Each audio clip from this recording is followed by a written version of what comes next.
Kesabaran Kalina Oktarani tampaknya sudah hilang. Mantan istri Deddy Corbuzier ini bahkan terlihat murka. Kalina Oktarani pun tak segan-segan menuangkan amarahnya di media sosialnya.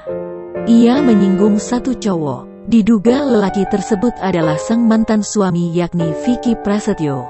Kalina Oktarani bahkan meminta jangan ada lagi fitnah terhadap dirinya.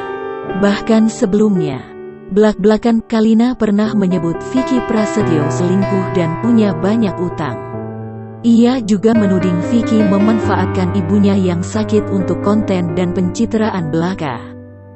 Janda satu anak itu memperingatkan Vicky untuk tidak menyebarkan fitnah tentang dirinya ke publik. Ia juga mengancam akan membeberkan sosok pemilik rumah yang ditinggali Vicky sebenarnya.